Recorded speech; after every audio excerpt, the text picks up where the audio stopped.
السلام علیکم، دس از نوید اسلم. آپ لوگ دیکھ رہے ہیں ٹائم اسکوائر. آج ہمارے ساتھ موجود ہیں عمران عزیز، جو کہ شہر کا ابھرتا ہوا نام ہے، قانون دان ہے، اور شہر قائد کے حوالے سے ان کی بہت کاموں میں لگے رہتے ہیں. کوئی بھی شہر قائد، چونکہ شہر قائد کی اگر بات کی جائے تو لاوارث نظر آتا ہے. اگر پانی کا مسئلہ، وہاں پر پانی کا شارٹیج ہے. سیوریج کا مسئلہ ہو گیا، وہاں پریشانی کا شکار ہے. مطلب پاک کی جو موجودہ صورتحال ہے وہ پریشانی کا شکار ہے. مطلب ہر چیز شہر قائد بالکل لاوارث نظر آتا ہے. تو اس میں ایک ابھرتا ہوا نام آج ہمارے ساتھ موجود ہے اسٹوڈیو کے اندر. سر بہت شکریہ ادا کروں گا، آپ نے ٹائم نکالا پروگرام میں شرکت کی. مجھے یہ بتائیں کہ ابھی جو پچھلے دنوں ایک گارڈن میں جو سانحہ پیش آیا، جس کے اندر ایک ہتھنی کی ہلاکت کا واقعہ ہوا، تو اس کے حوالے سے کیا آپ دیکھ رہے ہیں، مطلب کہ ادارے کس طریقے سے ذمہ داری کو ادا کر رہے ہیں؟ جی السلام علیکم ورحمۃ اللہ. نوید اسلم بھائی، آپ کا بہت شکریہ. ٹائم اسکوائر نیوز کا شکریہ کہ آپ نے مجھے مدعو کیا. جی آپ نے زبردست نشاندہی کی. کراچی چڑیا گھر میں سب کو پتہ ہے کہ عید الفطر والے دن ایک سانحہ پیش آیا. ہمیں یہ سوشل میڈیا کے ذریعے اور نیشنل میڈیا کے ذریعے یہ پتہ چلا کہ ہتھنی نور جہاں کافی طویل عدالت کے بعد اس کی ہلاکت ہو جاتی ہے. ہمارے گھر کے بچے، آپ کے گھر کے بچے، کراچی شہر کے بچے افسردہ ہو گئے. یہاں تک کہ میرے اپنے گھر کے بچے رونے لگے کہ یہ کیا ہو گیا، ہمارے ساتھ کیا سانحہ ہو گیا. میں خود کراچی چڑیا گھر گیا، وہاں پر کافی میڈیا موجود تھا، اور جو لوگوں نے صورتحال بتائی وہ یہی سامنے آئی کہ وہاں پر انتظامیہ کی غفلت کی وجہ سے، ایڈمنسٹریٹر کراچی اس وقت کے جو تھے ڈاکٹر سیف الرحمان صاحب، ان کی غفلت کی وجہ سے چڑیا گھر میں ہتھنی نور جہاں کی ہلاکت ہوئی.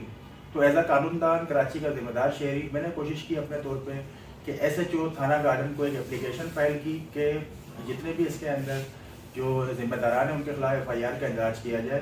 کیونکہ میری سمجھ کے مطابق سیکشن 427 یہ کہتا ہے کہ کسی بھی جانور کو اگر کرمنل نیگلیجنسی کی وجہ سے ہلاک کر دیا جاتا ہے تو ضابطۂ جو ہمارا قانون ہے، جو ہماری فوجداری کا قانون ہے، اس میں سیکشن 427 کے ذریعے ہم ایف آئی آر کا اندراج کرا سکتے ہیں. خیر مجھ سے ایس ایچ او تھانہ گارڈن نے جو ہے وہ اتفاق نہیں کیا اور مجھ سے تعاون نہیں کیا. اس کے بعد میں نے ہماری 22A اور 22B کی ایک CRPC کی پٹیشن ہوتی ہے، وہ میں نے فائل کی. لیکن اس میں بھی ہماری عدالت جو ہے وہ سٹی کورٹ کی عدالت نے میری جو ہے وہ پٹیشن کو ڈسمس کیا. اس کے بعد میں نے ہائی کورٹ سے رابطہ کیا. اپنے طور پہ جب میں نے کوشش کی تو الحمدللہ یہ ہوا کہ اس کی پوسٹ مارٹم کی رپورٹیں آئیں، ہتھنی کی، نور جہاں کی، یہ تمام چیزیں سامنے آئیں. کافی حد تک میں اس معاملے کو آگے لے کے گیا. لیکن ان کا کہنا یہ تھا، عدالت عالیہ جو ہماری ہائی کورٹ ہے، ان کا کہنا تھا کہ پاکستان میں اس وقت ایسا کوئی قانون ہی نہیں کہ کسی چڑیا گھر میں یا کسی زو میں کسی جانور کا انتقال ہو جائے تو اس پہ ایف آئی آر کا اندراج ممکن ہو سکے. اچھا مجھے سر یہ بتائیں، آپ کے شہر قائد کے اندر نشے کی صورتحال آپ کے سامنے ہی، ہیروئن کی جو ہے وہ جگہ جگہ پہ بکھرے ہوئے ہیں، اور صبح کا منظر نامہ تو ایسا ہوتا ہے کہ مطلب کہ ان میں یکجہتی ایک نظر آ رہی ہوتی ہے. ٹھیک ہے، ویسے بھی ہر وقت ہی ہوتا ہے، لیکن صبح تو یہ بالکل ایسے حشاش بشاش نکلے ہوتے ہیں. روک تھام کا سلسلہ نظر بالکل بھی نہیں آتا.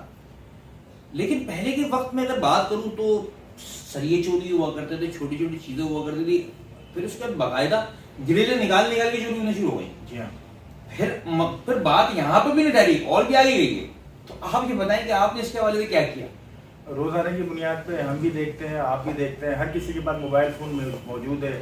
کوئی بھی واقعہ ہوتا ہے وہ لوگ ویڈیو بنا کے سوشل میڈیا پہ وائرل کرتے ہیں. کراچی شہر کے اندر نشئی اور جرائم پیشہ عناصر ایک ایک دھاتی املاک جو کراچی شہر کی ہے وہ کاٹ کے اس کو بیچ رہے ہیں. یہ ہمارے اور آپ کے ٹیکسز کا پیسہ ہے، یہ گورنمنٹ ایکسچیکر ہے، یہ گورنمنٹ کا خزانہ ہے. جو پتہ نہیں یہ کہاں سے لوگ آتے ہیں، کون ان کا ذمہ دار ہے، کس طرح کی یہ مافیا ہے جن کو کنٹرول کرنے میں کراچی شہر کی انتظامیہ ناکام ہو چکی ہے. میں خود اپنے بچوں کے لیے نیو اردو بازار نازم آباد گیا. پیڈسٹرین برج کے ذریعے ایک پیڈسٹرین برج ہے جو نیو اردو بازار کو ملاتا ہے نازم آباد 4 نمبر سے. جب میں نے اپنے بچوں کے ساتھ روڈ کراس کرنے کی کوشش کی اس پیڈسٹرین کے ذریعے تو مجھے معلوم ہوا کہ یہ تو جگہ جگہ سے اس کی گرلیں غائب ہیں، یہاں تک کہ فرش کی چادریں بھی کاٹ کے لے گئے. مطلب آپ ہی سمجھتے ہیں وہ بڑا سانحہ مطلب رونما ہو سکتا ہے اس کے تھرو؟ ہو سکتا ہے، ہوا بھی ہوگا، لیکن شاید وہ رپورٹ نہیں ہوا. اسی چیز کو دیکھتے ہوئے پھر میں نے اسی وقت اپنے جو چھوٹے بھائی سلمان عزیز ایڈوکیٹ کو کال کی. اپنے طور پہ میں نے اس میں ٹیپنگ شیپنگ کی چیزیں لگائیں کہ کم سے کم کوئی سانحہ فوری طور پہ روکا جا سکے. پھر میں نے ایک لیگل نوٹس ایشو کیا کیونکہ جتنے بھی کراچی شہر میں پیڈسٹرین برج ہے اس کا ذمہ دار KMC ہے، اور KMC کو ہمارے جو ہیڈ کر رہے ہیں وہ ہے میئر کراچی مرتضی وہاب صاحب. میں نے اپنے طور پہ قانون دان ہونے کی حیثیت سے KMC کو اور لوکل گورنمنٹ کے جو سیکریٹری صاحب ہیں ناصر حسین شاہ صاحب کو بھی ایک لیگل نوٹس ایشو کیا کہ کراچی شہر میں جتنے بھی پیڈسٹرین بریجز ہیں جو ذاتی املاک ہماری لگی ہوئی ہیں گورنمنٹ کی، ان کی حفاظت کا بندوبست کیا جائے، اور جو ٹوٹ پھوٹ کا شکار ہے جن کو کاٹ کاٹ کے لے جایا گیا ہے اس کو فوری طور پر ریپیئر کیا جائے.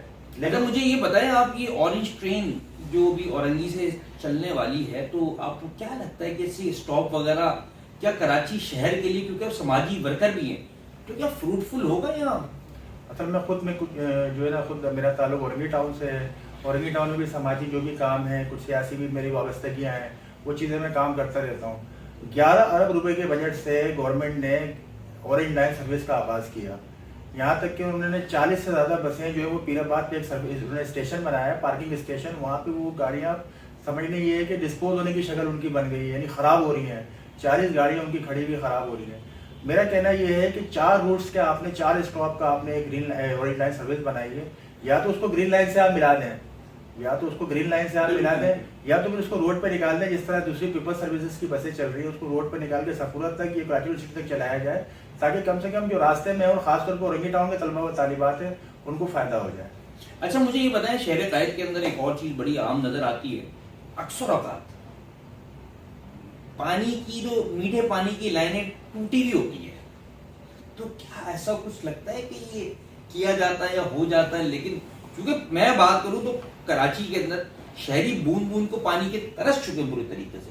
کبھی آپ بولتے ہیں کہ دھابی جی والی لائن خراب ہو گئی ہے، کبھی آپ بولتے ہیں کہ یہ مسئلہ ہو گیا وہ مسئلہ ہو گیا. الٹیمیٹلی بینیفیشری کون ہے؟ بینیفیشری تو وہ ٹینکر مافی ہے نا سر. بالکل اس میں اگر کوئی تو مجھے یہ بتائیں یہ میٹھے پانی کی لائن ٹوٹ جانا اور شہری بوند بوند کو ترس جانا، اس کے حوالے سے آپ نے کیا کیا؟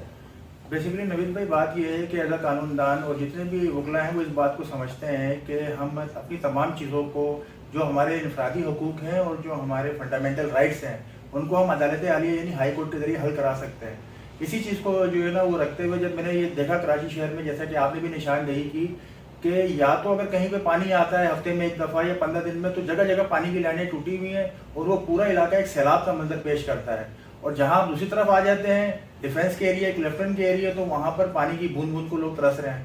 اسی چیز کو ایڈریس کرتے ہوئے میں نے Karachi water and sewerage board کو ایک لیگل نوٹس ایشو کیا ہے کہ خاص طور پہ جہاں پر لاکھوں گیلن پانی ضائع ہو رہا ہے ان کی لائنوں کی، جو پانی کی لائنوں کی ریپیئرنگ کی جائے، اور سیوریج کی جو لائنیں متاثر ان پر بھی کام کر رہا ہوں میں. یہ تو میرا آپ سے ایک اور سوال ہے، لائرز کے حقوق کے لیے بھی آپ نے کوئی کام کیا ہے؟ کیونکہ دیکھیں لائر جو وکیل ہے وہ ہمارے معاشرے کا ایک بڑا اہم ستون ہے. یہ وہ لوگ ہیں جو کہ لوگوں کے لیے آگے فرنٹ لائن سولجر کا کردار ادا کر رہے ہوتے ہیں. بالکل ایسے ان کے حقوق کے لیے لڑ رہے ہوتے ہیں، کسی کے ساتھ ناانصافی ہو رہی ہوتی ہے تو ایک لائر کا بہت بڑا کردار ہوتا ہے ایڈوکیٹ کا. تو آپ بتائیں کہ کس طریقے سے ان کی جو مسائل ہیں اس کو کس طریقے سے آپ سمجھتے ہیں کہ آپ نے اس کے لیے ایفرٹ کیا؟ بالکل آپ نے صحیح کہا کہ ہم جو ہے نا عام طور پر یہی پڑھتے بھی اور دیکھتے بھی رہے کہ وکیل کو جو ہے وہ کریم آف دا سوسائٹی کہا جاتا ہے. اور اس وقت جو موجودہ صورتحال ہے، ملکی صورتحال، اس وقت میں سمجھتا ہوں کہ عوام کی نظر وکلا کے اوپر ہی ہے کہ وکیلوں نے ہی ملک بنایا تھا اور اب وکیل ہی ملک کو بچائیں گے. وکیل کمیونٹی میں رہتے ہوئے، وکلا کمیونٹی میں رہتے ہوئے میں یہ بھی نوٹ کرتا ہوں کہ کیونکہ وکیل بھی معاشرے کا حصہ ہے، اس کے ساتھ بھی مسائل ہوتے ہیں. تو کراچی بار ایسوسی ایشن میں بھی میں اپنا کردار ادا کر رہا ہوں. کوشش کرتا ہوں کہ اپنے طور پہ نمائندگی کے لیے اپنے آپ کو پیش کیا ہے. میں نے اس دفعہ جوائنٹ سیکرٹری کا امیدوار ہوں. پچھلے سالوں میں بھی میں کراچی بار میں عہدیدار رہا. اپنے طور پہ جو بھی وکلا کے مسائل ہیں، انفرادی مسائل ہیں، ان کے لیے کام کرتا ہوں. ان کی آواز پہ لبیک کہتا ہوں. ان کے انفرادی مسائل، عمومی مسائل جو ہوتے ہیں اس کے لیے کام کرنے کے لیے تگ و دو میں لگا رہتا ہوں. بہت شکریہ عمران عزیز آپ کا پروگرام میں شرکت کرنے کا. اچھا مجھے عمران عزیز تھے، یہ شہر قائد کی ابھرتی ہوئی آواز ہے. ان کی جتنے انہوں نے شہر قائد کے لیے ایفرٹ کی ہیں سب آپ لوگوں کے سامنے ہیں، اور ہمیں ایسے لوگوں کو سپورٹ کرنا چاہیے جو کہ اس شہر کے لیے ایفرٹ کر رہے ہیں، اس ملک کے لیے ایفرٹ کر رہے ہیں. کیونکہ کراچی شہر بالکل لاوارث نظر آتا ہے، تو ہمیں ایسے لوگوں کو بہت سپورٹ کرنا چاہیے. میں عمران آپ کو دوبارہ اپنے پروگرام میں شرکت کے لیے مدعو کروں گا. باقی دیگر جو معاملات ہیں، جس طریقے سے مسائل ہو رہے ہیں اور جو ابھی نیا سیٹ اپ بیٹھا ہوا اس کے اوپر بھی آپ تھوڑی سی نظر ثانی کیجیے گا. بہت شکریہ. آپ کا بھی بہت شکریہ.